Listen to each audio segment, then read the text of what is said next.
Olá! Nosso encontro de hoje, a nossa conexão de hoje, traz a possibilidade, principalmente, de olharmos com uma intimidade mais estreita, mais focada e com um objetivo de nos levar ao autoconhecimento para que nós possamos conduzir também aqueles que estão sob a nossa responsabilidade, enquanto pais e mães, que são os nossos filhos.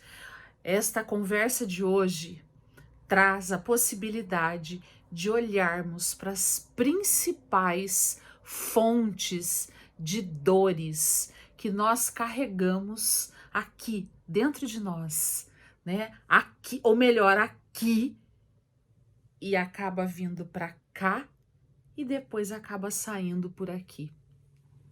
Então, pensar nessas dores e nas principais dores, naquelas que em muitos momentos acabam inclusive nos paralisando, porque o medo ou a dor que gera o medo que gera a dor, e esta troca que fica que oscila, né, de um polo para o outro, obviamente que nessa transmissão, por vezes, por inúmeras vezes, acabam nos paralisando, nos trazendo, inclusive, uma leitura, né, equivocada, de fato, muitas vezes, do que realmente é ou são as situações, as realidades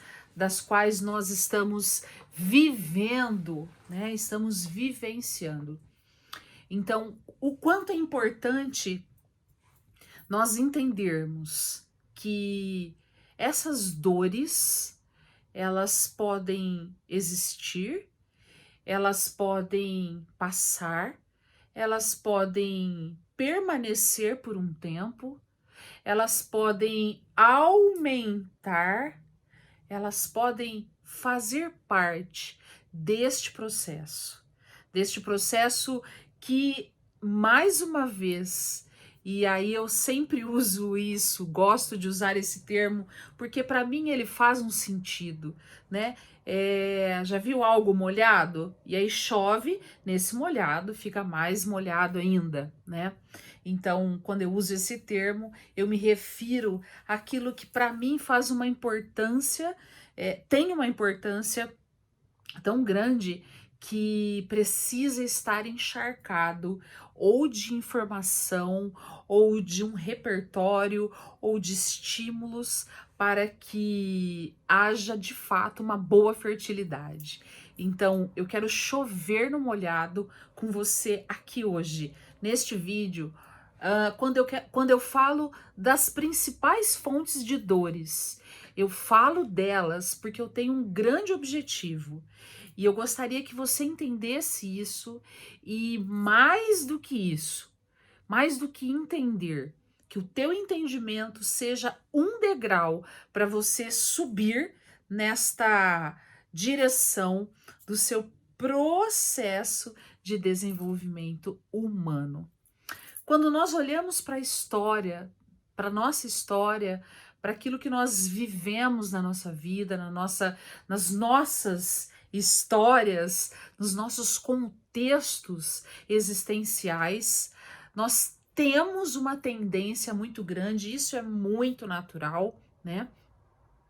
De termos grifadinho, de termos, inclusive com hora marcada, com dia, com ano, com cores e sabores, situações que nos trouxeram a experiência de dores, onde nós pudemos viver essas dores por razões diversas. Muito bem. Quando nós temos essas marcas numa profundidade existencial, a possibilidade de nós transferirmos isso para as nossas maternidade ou paternidade é muito grande. Você conhece alguém, por exemplo, que tem medo de escuro, ou tem medo de chuva, ou tem medo de barata, e o filho ou a filha, idem. Você conhece alguém que não gosta de melancia, que não gosta de cenoura, que não gosta de pepino, e o filho ou a filha também não? Pois então, aquilo que nós particularmente e individualmente construímos em nossa história de uma forma tranquila, nós vamos passando isso para as gerações que se seguem, para os nossos filhos. Muitas vezes, e na maioria delas, para não dizer que quase num 100%, né? Quase em 100%, esta transmissão ocorre de uma maneira inconsciente. Sabiam disso? O poder do nosso inconsciente é forte e robusto, como nós muitas vezes não fazemos ideia. Por isso é que por esta força, por esta profundidade, por esta robustez do nosso inconsciente, é que nós necessitamos buscar, trabalhar o máximo possível para elevarmos a nossa capacidade de ter consciência daquilo que nós somos, sentimos, experimentamos e etc e tal. No caso de hoje, no assunto de hoje, são as dores, as principais dores. Quando eu busco, quando eu entendo, quando eu falo para você, vamos olhar, vamos trazer luz para não somente saber, mas entender a razão, a profundidade desta ou daquela dor. É a mesma coisa do que dizer para você aumente a sua consciência, traga luz para a sua consciência, luz no sentido de esclarecimento, consciência mesmo, né? Então, por exemplo, eu não gosto de comer, não estou dizendo que eu não goste, porque eu gosto. Raríssimas são as coisas que eu não gosto, mas dando um exemplo, eu não gosto de comer jiló. E aí não ficar só neste não gosto de comer jiló. Ok, comer jiló, tudo bem. Mas por que eu não gosto de comer jiló? Eu não gosto de comer jiló porque eu tive uma experiência que não foi legal. Eu não gosto de comer jiló porque, sei lá, eu acho esquisito, eu acho uma coisa meio que não tem uma aparência que me agrada. Eu não gosto de comer jiló porque quando eu era criança eu era forçado a comer jiló. Eu não gosto de comer jiló porque ele é amargo. E o jiló que eu comi, a única vez na vida que eu comi jiló, o jiló estava muito amargo. Enfim, quando eu entendo isso, quando eu olho no sentido de entender, de compreender, de saber dizer, né, em gênero, número e grau, o porquê eu não gosto do jiló, eu mostro que eu tenho uma consciência desta dor, vamos dizer assim.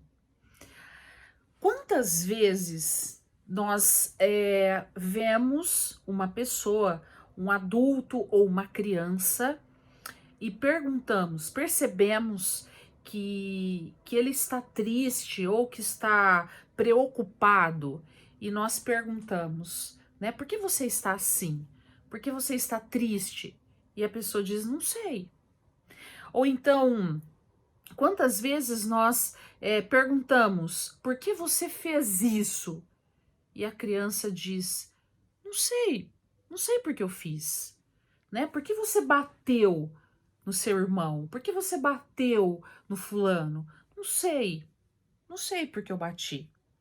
Se nós ficamos não contentes, mas se nós paramos aí, nessa resposta, não sei, e devolvemos para ele, olha, não pode bater no seu irmão ou no seu amigo. Eu te pergunto, em que momento ou de que forma você, com esta sua orientação ou atitude, de que forma você foi canal de construção desta criança entre o que ela fez e a consciência da consequência daquilo que foi feito. São essas coisas que ao longo da nossa vida nós fazemos e não percebemos. Ou seja, eu olho para o meu filho, eu olho para minha filha que não assiste, não come se não for sentado na frente de uma TV, né, comendo, eu quase que implorando para que ele coma, e ele ali assistindo, mais assistindo, aliás, somente assistindo a TV e nem percebendo o que está comendo, como está comendo, e sentado da forma como precisa para se comer. Quando, enquanto mãe ou pai, eu permito que isso aconteça e, de repente, quando isso chega até o consultório, quando isso chega até a escola, por exemplo, e alguém te pergunta, mas por que você não faz uma refeição com o seu filho e a partir das oportunidades de refeição, você não cria ali um ritual celebrativo, um ritual familiar, um ritual para que ele compreenda, aprenda e construa hábitos saudáveis alimentar. E quantas vezes eu ouço dos pais, mas não tem jeito. Ele, se não for desta forma, não tem meios dele comer. Ou ele come assim, ou ele não come. Hã? Como assim? É assim mesmo? Se eu não deixá-lo assistir aquilo que ele quer, e muitas vezes aquilo que ele quer coincide com o momento do almoço, ele não come, simplesmente não come.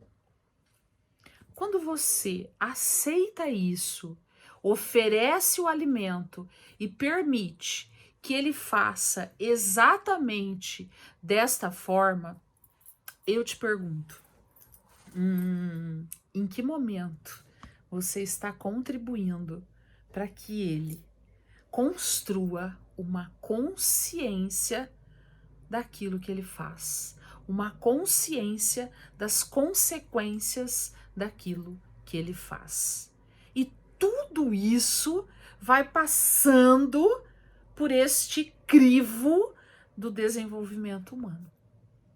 Não podemos dizer que isso não seja um desenvolvimento humano, até porque a vida dele não está estática, ele está crescendo, ele está interagindo, ele vai para a escola, ele tem amigos, ele tem lá a sua playlist de programas de TV, de jogos, a vida está passando. Esse desenvolvimento humano está acontecendo. Só não estamos aqui para medir ou para qualificar se este desenvolvimento ele é saudável, se ele tem sustentabilidade. Esse não é o foco. O foco é que nós, enquanto pais, permitimos isso, fazemos isso ao longo de um tempo, de uma vida de anos, e num determinado momento Assim como no final do mês ou no meio do mês a conta de energia chega, o boleto chega, ou o débito automático chega, também chegam, né, os resultados de todas essas permissões, de toda essa confusão de papéis, de quem é, de quem não é, de quem tem autoridade e de quem. Você tá me entendendo? Ou seja, é nessa hora, e muitas vezes, isso acaba às vezes até demorando um pouco, mas são nesses momentos que muitas vezes muitos pais se enchem realmente de medo e aí ficam ali, né, olhando um para o outro, o pai que olha para a mãe, que olha para o pai, que olha para a avó, que olha para o irmão mais velho, que olha para a escola, que olha para o tio, que olha para o padrinho, que olha para o amigo e começa a procurar quem foi que errou no meio dessa história toda. E aí começam a surgir os medos. Porque aí se eu permito que meu filho, por exemplo, com 4, 5 anos, almoce em qualquer lugar, se eu permito que ele faça exatamente tudo que ele escolhe, na hora que ele deseja e do jeito dele, será que eu estou mostrando para ele de fato a vida como ela é? E esta responsabilidade, de fato, ela é sua. Ela é única e exclusivamente dos pais, daqueles que, por excelência, recebem a permissão para educar. Qualquer instituição neste mundo, qualquer instituição, a escola, o Estado, a igreja, qualquer instituição tem sim seus objetivos e tem o poder de formar cidadãos, de formar homens e mulheres olhando socialmente. Mas somente a família tem o poder de formar, de construir homens e mulheres, seres humanos. Somente a família tem esta permissão para que dentro deste processo ela construa com alicerce, com bases, a humanidade. A escola, ela vem e traz consigo todo um arcabouço social, ao qual ela transcende esta vivência humana que esta criança experimenta na sua família, através dos valores, dos princípios, dos comportamentos, e ali na escola, ou ali na igreja, ou ali em quaisquer que sejam os movimentos, ela tem a oportunidade de aplicar isso eficazmente, ou muitas vezes nós vamos entendendo o comportamento. Você quer. Isso eu aprendi ao longo destes 30 anos da minha vida. O quanto nós conhecemos uma criança, quer dizer, conhecemos a família, aqueles que cuidam dessa criança, o quanto nós conhecemos esta família pela criança. A criança, ela reproduz ipsilíteres aquilo que ela recebe consciente e inconscientemente da sua família. Nós precisamos prestar muito atenção, porque muitas vezes, até mesmo no silêncio familiar, nós, até mesmo não, sempre, é impossível que isso não ocorra em todos os momentos familiares, seja no momento em que eu me pronuncio, seja no momento em que eu faço uma orientação, ou seja no momento de silêncio. Mas sempre há, por parte da criança, por parte daqueles que estão ali, dentro deste contexto familiar, há sim uma compreensão e um entendimento do que constitui esta família.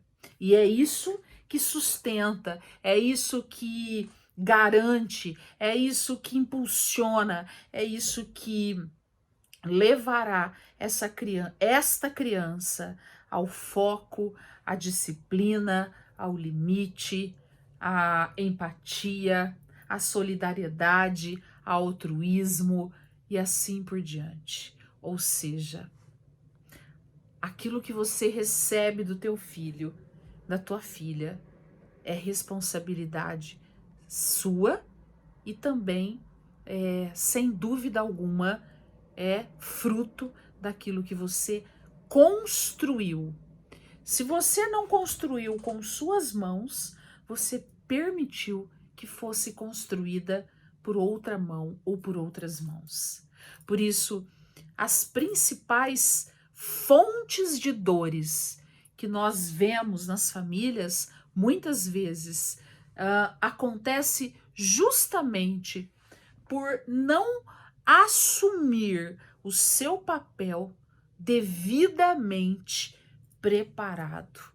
E é claro que esta preparação, em inúmeras vezes, exigirá de você, enquanto adulto, enquanto pai, exigirá quantas renúncias, exigirá quantos momentos onde você precisará, junto do seu filho, fazer uma pausa para ajudá-lo a pensar, para segurar nas mãos e ensiná-lo que nesta vida precisamos e podemos e temos todos os direitos do mundo de exercermos as nossas preferências, os nossos desejos, mas tem tantas coisas e muitas coisas que, mesmo não sendo tão agradável, é importante que façamos. E é com você que ele tem que aprender isso. É exatamente com você. É lá na sua casa. É, por exemplo, são nos momentos, por exemplo, em que você está com o jantar na mesa, com o almoço na mesa, e você vai lá e fala: filho, filha, por favor, desliga a televisão e vamos jantar. Ou se ele ainda não compreende este comando, você vai até lá, desliga ou faça o que tem de ser feito, mas sente-se na mesa e ali faça o seu momento. São essas coisas que são tão óbvias, são tão simples e que nós fomos perdendo ao longo do tempo. E essas coisas foram sendo trocadas por outras e por outras e por outras e por outras. E como disse em vídeos anteriores, nós estamos numa transição, e nesta transição a palavra que eu mais ouço é a minha dor é hoje não conseguir dialogar com meu filho. As minhas dores é não saber o que este menino será futuramente. A minha dor é olhar para o meu filho e ver que ele não se interessa por nada a não ser pelo celular, pelos jogos, por aquilo que ele, pelas séries que ele fica assistindo. As minhas maiores dores são olhar para trás e ver que eu podia ter feito tantas coisas e não fiz, e hoje, será que eu consigo ainda fazer? Será que eu ainda consigo mudar essa história? Não tenha dúvida, não tenha dúvida. Se o seu filho tem 3, 4 anos, ou se o seu filho tem 30 anos, enquanto mãe, enquanto pai, você consegue tudo. Você tem esta permissão, este poder, esta potência dentro de você, somente você. É claro que se o seu filho tiver 4 anos, toda essa construção é de um jeito. Se ele tem 30, é de outro.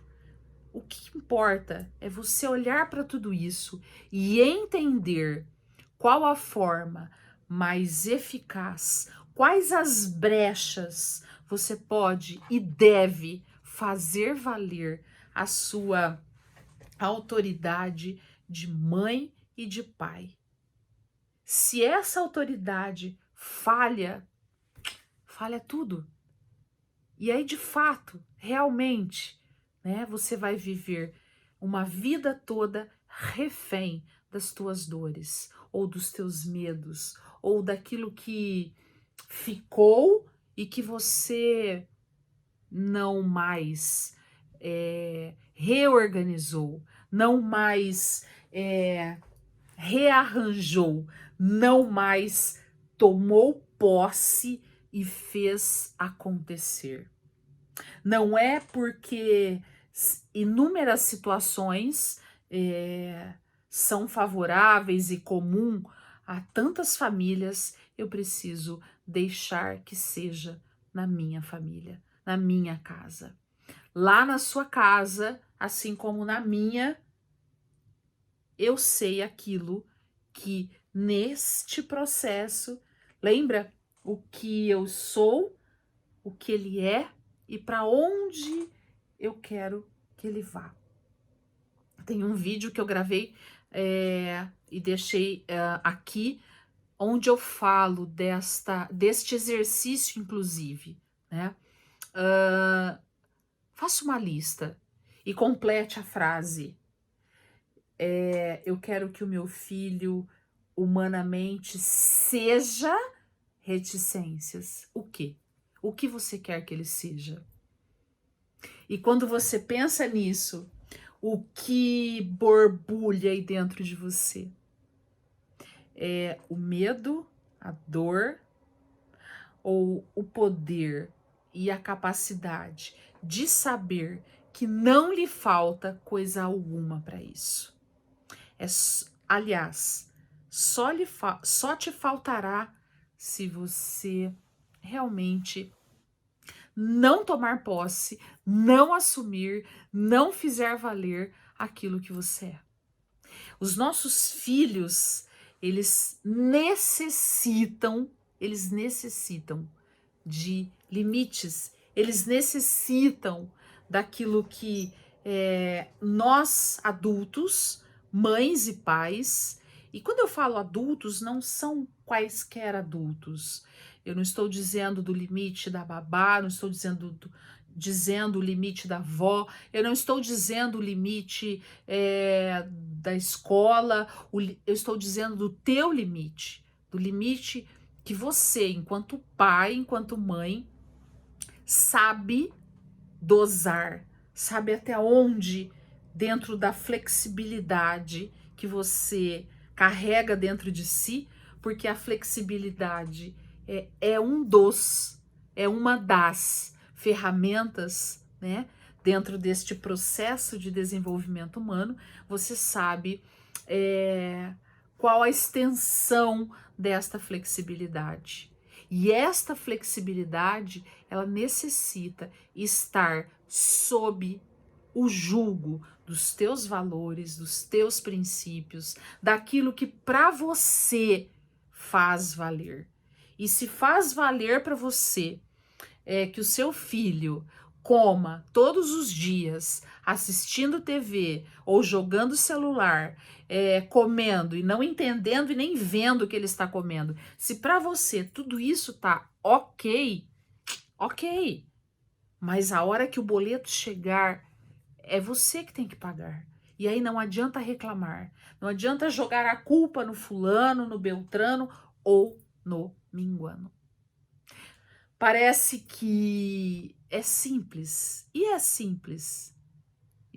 Novamente eu te digo, é simples. Mas este simples tem uma profundidade que você precisa construí-la. Se não, nós vamos olhar para a história dos 3 porquinhos e vamos entender que levamos uma vida e acabamos por construir uma casinha de palha. E aí vem todas essas situações adversas da vida e acabou, não tem mais casinha. Eu espero que você tenha gostado da nossa conversa, deste momento, e deixe seu comentário. O que você achou dessa conversa de hoje? O que ela provocou dentro de você? Me conte. Um beijo no seu coração e se prepara, porque eu estou preparando um conteúdo para você incrível, tá bom? Beijo!